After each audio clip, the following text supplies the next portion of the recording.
Hello, hello, hello. Welcome to, let me try and say this slowly so that I get it right. Brew from the Bothy, number 3. Why did I choose a title that was such a tongue twister? I don't know. I love to make life more difficult for myself. Hello, hello. I hope you're all doing really well. It is springtime here and everything is bursting into life. As I record this, like, my bothy is just flooded with light. I actually have blinds down because there's just so much like gorgeous daylight coming in. I feel energized by it. It's really lovely. And also, I don't know what it does. There's something about sitting here that makes my eyes look way more blue than they are. They are quite blue, but as my friend pointed out, she said I look like I'm Fremen, basically. They're so blue. I think it's just the amount of light that's coming in. So, hello. Right, would you like to, shall we get into it? Let's start with what I am wearing. This is called the Aiteall sweater. And it's by a really amazing designer called Ines Rodgers. And I actually made it. It was from issue number 2 of Moorit. So let me show you what it looked like in the issue, and then, because obviously I modify things a little bit, but this is what it should look like. It's quite a baggy jumper on the model, quite a lot of positive ease. I'm going in, here's another one. So I wanted to take that and I added some decreases to it, and I'll show you. Just because I wanted to have it a little bit more fitted. So this is how my Aiteall worked out. I've got a little nudie. I'm not naked under here. I have a nudie coloured top underneath it. So I think I did some decreases on the sleeves and kept them 3/4, and I did some decreasing down into the waist so it wasn't so boxy. Basically, if you look at my side profile, it's maybe not shown up in this. I've got quite a big set of knockers on me, and so if I go for a boxy jumper and it just comes straight off my bust and it looks like a tent. So quite often if I fiddle with a pattern, it's usually to bring some shaping in here to put it in a little bit, because apart from my chest, I'm actually quite up and down. I don't have loads of curves. So boxy it's not a shape that really suits me. So I will always try and get to my under bust point and then add some decreases in, and that's what I did. And I'm pretty sure I also did it on the sleeves, because I'm not a big fan of a bell sleeve. If I've got long sleeves, I quite often shove them up, and I want them to stay up. So thoroughly recommend the pattern. It's lovely. And I made this in a British wool, which came from Woolly Knit, and it's part of their Worth Mill load. I'll pop links for all of this in the notes. I'll do a link for Moorit, one for the yarn that I've used, because I think when I was making this, I described it as cowpack colour, and I still want to go back and call it cowpack colour, and I think somebody else said, I think you'll find it's chartreuse. Your chartreuse is my cowpat. This is like the inner bit of a crusty cowpat. I love cowpat. I love the smell of it. I don't think there's no shade on that shade whatsoever. Love it. Yeah, I'll pop links for all of that in case you fancy giving Aiteall a bit of a go. It's really quick to make, like really, really quick to make, and easy to get the right size. Everything about it was a dream to crochet up. So let me encourage you to having more crochet in your wardrobe. Right, let's have a quick slurp, because it is indeed Brew from the Bothy. I'm in my metal cup today because I'm recording earlier because of the technical issues I had last time, and I like warm coffee, so that's why I don't have a lovely pottery mug for you today. But to function over form, warm coffee is nice. What's been going on for the last 2 weeks? It's been really super busy, because I got a lovely email in my inbox from Alison of Moorit. Alison is part of the team that has created, this is its second year now, the Wolly Good Gathering in Edinburgh.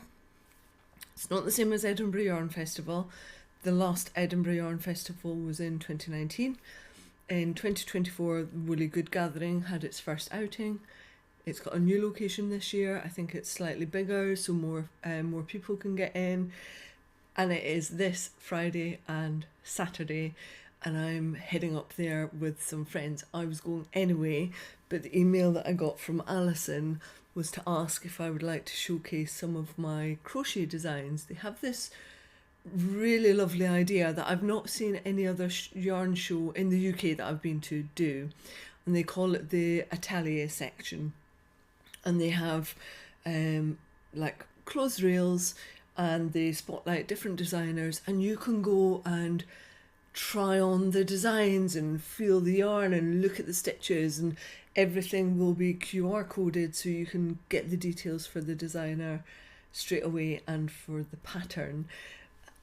And I'm gonna go and be part of that showcase, which makes me really super proud that my crochet designs are good enough to be part of the Wolly Good Gathering Aiteall section. So I'm really excited about that. But the way that my brain works is that then just added a ton of pressure, because I had some designs, one that had previously been published in a different journal that I really wanted to get out and I had the rights back to. We had the One Way or Another, you know, the cowl and the necktie, that I almost had ready to write up and had finished all the samples.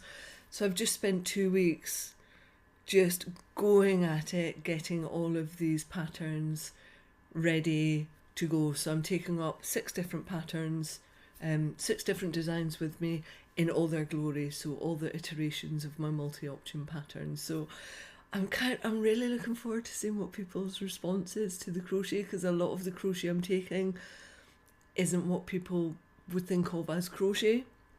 And I was trying to come up with some terms with my friend. I was like, well, what do you call it when it's crochet but it doesn't look like what people think crochet is? And I was like, what do you call it? Muted crochet, because it's a bit more pared back, but that makes people think about colours. And the best we could come up with was unexpectedly crochet. So I'm really intrigued to see what people think of my unexpectedly crochet designs, because when I used to vend, I've had yarn shop owners come onto my stand and go, well, she hasn't got any crochet here. And I'm like, no, I do. And I remember vividly standing there going, that's crochet, that's crochet, that's crochet, that's crochet, that's crochet. But it didn't look like the crochet that they expected to see. So I think unexpectedly crochet is actually quite a good way of coining it. Please let me know if you have any other suggestions, because I don't want to go down the not granny path, because that's just another form of crochet. No shade on granny, it's just not my thing. I want to do something else with crochet. I don't care who else does the bright colours, it's not my thing. I just want to show a different version of what crochet is. So if you've got any suggestions for me, please let me know, because unexpectedly crochet is where I've landed at the moment with Michelle. She really helped me on that one. So all that to say that if you are coming to the Wolly Good Gathering, come and say hello. I don't know where I'll be, but I will be there on both days. I might be at the social on the Friday night as well. Be lovely to see some friendly faces there. And also I'm just mega excited to be back in Scotland for a couple of days with friends and just having a yarn show. The other thing that I was wondering about is, would you like to see what the yarn show is like? Because while I'm there, I can chop together some quick video on what it's like. Would that be useful? Would you like to see what the vibe is in, let's say, a quick 5-minute video on the Wolly Good Gathering? Let me know in comments if that's something that you're interested in, because I can do that too. Right, slurp of coffee. One of the things that came up when I was working on all of the designs, I had a little brainwave last night. I've put in all the hours. Most of this week has been kind of 12 hours plus every day just to get everything sorted and done, because I'm quite specific about how I want things to be presented and done. And I was thinking, as I was pulling together the pattern page for the one way or another neckwear pattern yesterday, I was thinking, wouldn't it be really nice if I could talk about the pattern the way that I do in the podcast, to get more information over, but in a really succinct manner, and do it as a video on YouTube and have it on the pattern page so that you can get more detail and a real feel for the pattern and how it would work, but very quickly. Again, like, I don't want to waste people's time. And I've just had breakfast in the kitchen and Matthew came and I was like, I think I've just come up with this amazing idea and I can put it on YouTube, but you know, something on video so people can really get to understand the pattern quickly and what the stitch is like, and it will be me that's delivering it, so like there's a level of authenticity because like I'm really passionate about it. And he looked at me and went, oh, so do you think you've just invented the commercial then? I was like, oh yeah, those things already exist.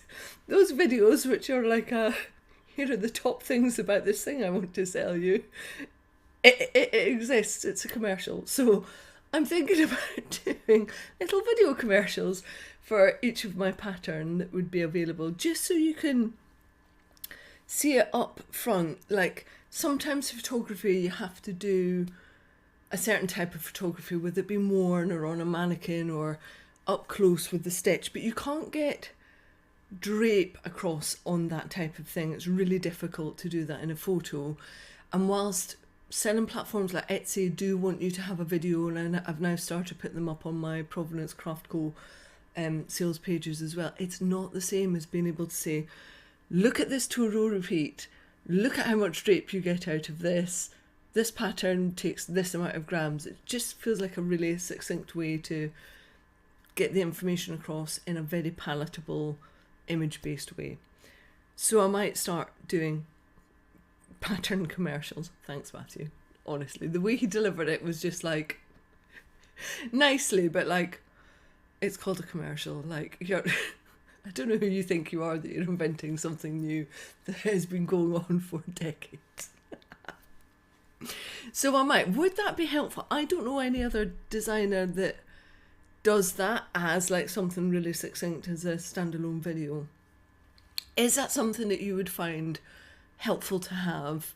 Is it something that you would go and search out, or if it was like on my pattern page and you saw there was a video for the pattern, are you likely to click on it? I don't want to waste my time. I'm very happy to trial it, but I would love to know if you would find that genuinely helpful, and then that can inform what I put out there as a designer. Commercial. What a cheeky little man he is. Right, another slurp. What else do I have for you? I have a new jumper on my needles. Let me just swap some stuff out. I went over to... where did I go? I went to You Imply, which is one of my kind of local-ish yarn shops. This was back in August. I snuck in on the way back from mill visit. I went to go and see what Johnny and Sally were up to at the Garthenor mill over in Cardigan, and on the way back I snuck into You Imply. And Terry was in the shop that day, and I asked her what was new, what she'd been working on, and Terry had just finished off this Smock jumper, which is the beautiful Smock sweater by Camarose. And this finally jumped onto my needle because the pattern can be worked up in their DK, or you can hold 2 balls of floof. You can see where I'm going here with this. You can hold them double. I started this last weekend, and this, you can always tell how much I'm enjoying a project by how far through it I am. Let's have a look. There is no real front and back to it. There's the sun, look, you can see the sun's coming. This is Floof held double to make a DK weight. It's really soft and like pillowy and beautiful, and can you see that halo on it in the sunlight? And I love how the details have worked up, and it's been really quick to knit on, and I've enjoyed it. I've already way past split for the sleeves, But it's at that point where you just have to trust the process, because right now it looks teeny tiny, like it's not going to fit me. And I didn't hit gauge, but I did really love the swatch that I got and the fabric that I got out of it when it was blocked. And I know that it does open out quite a lot on blocking. And I think in the actual pattern, it's a lot more open. And I don't want that. I want something quite cosy. So I have played around with the pattern a little bit, but I still hit upon doing a medium for exactly all the same reasons that I talked about with the Aiteall sweater, that I don't want it big and baggy, and there's not a great deal of shaping in this, so I don't want, oh, it's so difficult to do this. I can never work out where my finger's meant to go, and that wavy, well done. I didn't want it to be this baggy and loose, so mine is going to be tighter. But I'm at that point where I'm like, have I done the wrong size? And I just need to trust the process, because there's no way that I'm ripping double-held floof back. Not a chance. So if it doesn't come out the right size, but I think it'll be all right. My niece is going to have a very lovely double floof jumper, but look at the colour of this. Isn't it just glorious? It's proper... like, it's proper lush, but it glows. Let's see if we can get that back. Look at the glow on it. It's just gorgeous. Now, the yarn that I'm using for this is a new yarn. Over here in the UK, we have a large wool distribution company called Wool Warehouse. They ship everywhere. I know lots of people from Australia use them because their turnaround times are really quick, and inside of 7 days you can have ordered yarn from the UK and have it in Australia. So I know it's a popular site, but they have brought out their own yarn brand called Yarn Smiths, and a lot of people are raving about the sock yarn and the merino and it being really soft and lovely. So they have just brought out this kid mohair silk, so I thought I would test it out as part of my mega floof and alpaca deep dive. I'm pretty impressed. It reads a lot like Drops Alpaca. I don't think there's any major difference. It is 25 grams is 212 meters, so the same pretty much, and it is 74% kid mohair, 26% silk. And I'm really enjoying working with it double. I suspect, given that I have got 2 big train journeys up to Edinburgh and back, and then I'm off to Scotland to do our big walk, I think I'll maybe should I sign up to having this done by the next time I see you. Let's see, maybe. I might be wearing it and it might be tiny with like sleeves up here, and like the base of the jumper is just below my boobs. Let's see. I'm just going to stop and pop the blind up with my very technical piece of blind popper-uppery, which is, I use my nostopine, which actually isn't a nostopine, it's a porridge spurtle. But I love something that works for all sorts of things.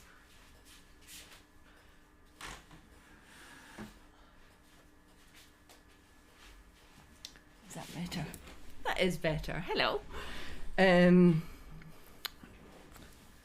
Yeah, I might be wearing that in 2 weeks' time. Let's see if it fits or not. Please fit, please fit. Please don't show me up that as a designer I couldn't work out what size I needed to make. If you're interested in the Yarn Smiths mohair, I'll add a link into the notes. It's currently on special because it's a new yarn, and it is, I think it was £5.06 for 25 grams, and I think it goes up to something like £5.25 when it goes to full price. So on a deal at the moment, which is why I got it, because actually it was a really good deal for the blend. That leads me on to, though, 1, having a slurp,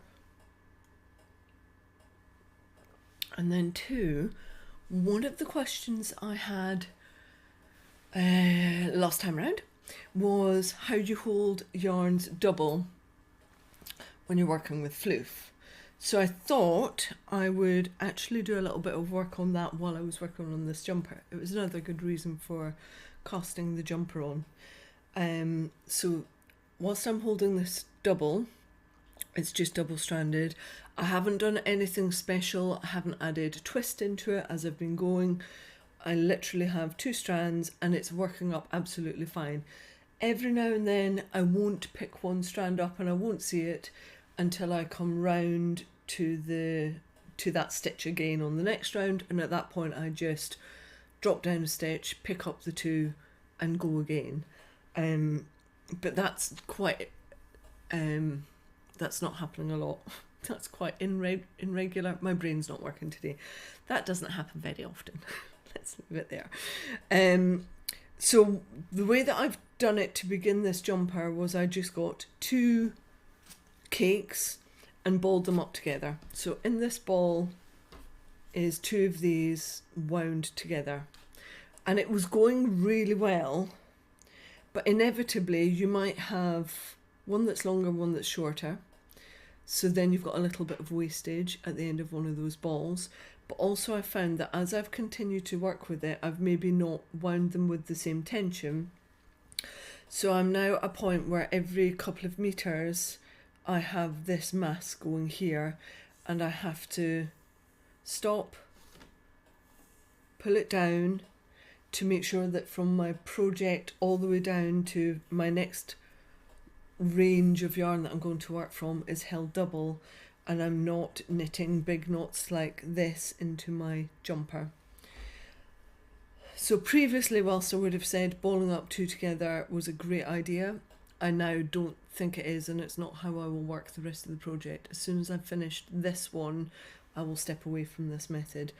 The other reason that I would potentially not recommend this method, and it doesn't matter if you're holding any 2 yarns together, if you get into the project and then you fall out of love with it and you've already wound up all your wool together, then you've committed all of that yarn pretty much, or you've committed yourself to having to potentially unwind it at some point in the future.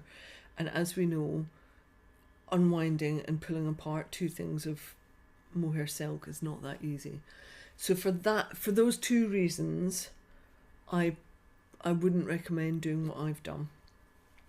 Now, when I get onto the sleeves, I'm going to try 2 different methods. So you've seen I've got a single ball here and I've done my nostopine. So this one I can only pull from the outside because it's a ball, and the reason I also did the nostopine is because I do have somewhere, it's down here, I do have a centre pull line that I've kept out.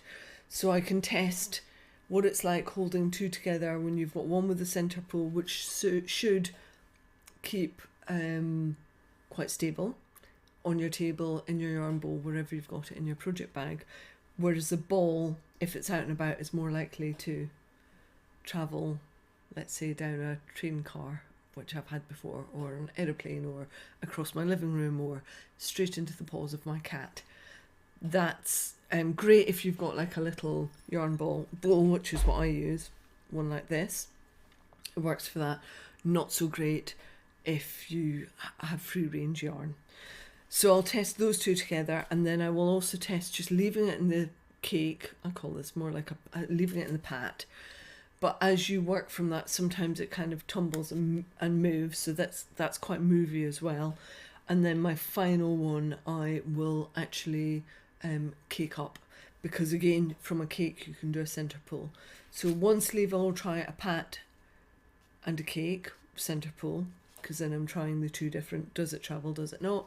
And then I'll also try the nostopine and the ball, and from that I will be able to give you a very deep dive of which is the best way to have 2 yarns held double. But I would keep them as 2 single units and then only pull them together as you're doing your knitting or crocheting. I would not ever pull them together as 2 balls. That's partly a discussion that I was having with my friend Rosina, who's also a crochet designer, and Rosina was doing loads of stuff with double floof, or like a merino and a floof, and she now has loads of ends where she'd wound up more than she needed for the project, and now she's trying to find a project that would use all those little balls of yarn held double. So that's yeah, I just wouldn't do it for those reasons. Move on, Fee, you've said this. Right, slurp. I want to quickly show you what I've been doing with the swatches. I'm going to show you one because, oh my word, I love this yarn. I was talking about it in the last podcast. I went straight into ordering it and it arrived and I've just swatched it. So for all of the mohair and alpaca floof ones that I am looking at, I'm making a little mini swatch. There's my knitted one. I'm using a 3.5mm needle for that, just to see, and I'm using that consistently, same needle size across all of the swatches. And yes, I love rust. Like, this natural colour palette is everything that I love. And I'm also doing a little double crochet, single crochet US swatch, same, just 3.5mm hook, which is an E4 in US, just to see what the differences are. So far I am 10 yarns in, so I've done these little doubles, so 20 swatches, 10 yarns, and it's pulling up some interesting results. One of them is the alpaca, which alpaca, when it's really floofy, works really well in knitting, and in crochet it can be very hard to see where your stitches are, because it's so floofy, it kind of hides them a lot. With the mohair, if it doesn't have a huge mohair content and it's higher on silk, I've found at this larger needle size, the floofy bits can actually look a bit sparse, because it's not as fibrous and it doesn't have such a big halo on it. So perfect for some projects, but it might not work, especially if you hold it double with another yarn, because that's further hiding the amount of floof fibre that's available to see and feel. So that was interesting. That is not what I expected. So some of the more expensive yarns with a lower mohair content and a higher silk content feel beautiful, but don't have like the floofiness that you might be looking for. Equally, some of the ones with a really high mohair content and less of a silk content can be harder to work, harder to cast on, harder to find your crochet stitches, and you get a lot less stitch definition. So somewhere in between, there is like this ideal blend of alpaca and something else, and silk or cotton, whatever it is, and same with mohair. Whatever the floofy element is, there is like a golden ratio that I will be finding. I'm getting close to it, but I'm not ready to tell you what it is yet, because I need to do more work. But of these ones that I've been working with, this one I tried yesterday. This was the Sophia one by Lana Grossa, and oh my word, I love it. I love it, I love it, I love it. It's 60% virgin wool, 30% cotton, 10% cashmere. I got this one for people that didn't really want alpaca or mohair, and they didn't want that prickle that they might get with that. And this is the closest I could get to something that would act like floof, but only had 10% cashmere in it. This is divine. Absolutely divine to work with. A single strand of this feels not dissimilar to my double strand of the mohair silk. It's softer, but in terms of the cushion and how pillowy it is, it's really not dissimilar. So if you're looking for this kind of effect, possibly in a more cost-effective way, you could potentially do it with something like Sophia, or, you know, like when they do brushed cotton or brushed alpaca, and it kind of floofs it up right up. It's almost like they've pushed air into it. That's what you can get. So it has been a busy little time over here, but it's been really good. I love being busy. I love like being active and seeing jobs ticked off. I'm very dopamine. I'm a dopamine miner, so like I love a tick list where I tick stuff off. So although it's been a really full-on couple of weeks, I've got through so much work and it makes me feel so good. But I'm done. We are off to do our big walk on Tuesday, and I'm ever so slightly concerned about it. It's kind of dawning on me that we're going to walk 100 miles, and the onward impact of walking every day is huge, but that's fine. I've been doing some sock knitted tests, and I will feed back on that after the walk, just because some interesting stuff has been thrown up out of that I didn't expect. It went the other way from what I expected, and I might be rapidly trying to knit more socks over the coming days before we get to Scotland. But I'll talk about that when we get back.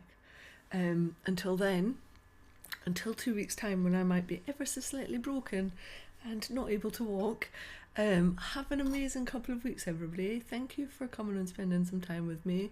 Thank you as ever for being in the comments and hitting that like button. It really is lovely. I check YouTube every day, and as soon as you've commented, I'm at my desk at 7:30 every morning, and I try and comment back because I really want to build this community over here in YouTube. So thank you so much. I will see you in a couple of weeks. If you've got anything that you want to know about that I've talked about, let me know, because I'm in YouTube. That's what I am. I live in YouTube now. And I'd love to be able to chat in YouTube with you. So can I say YouTube any more times? Let's not. Right, I'm off. I am waving. Goodbye.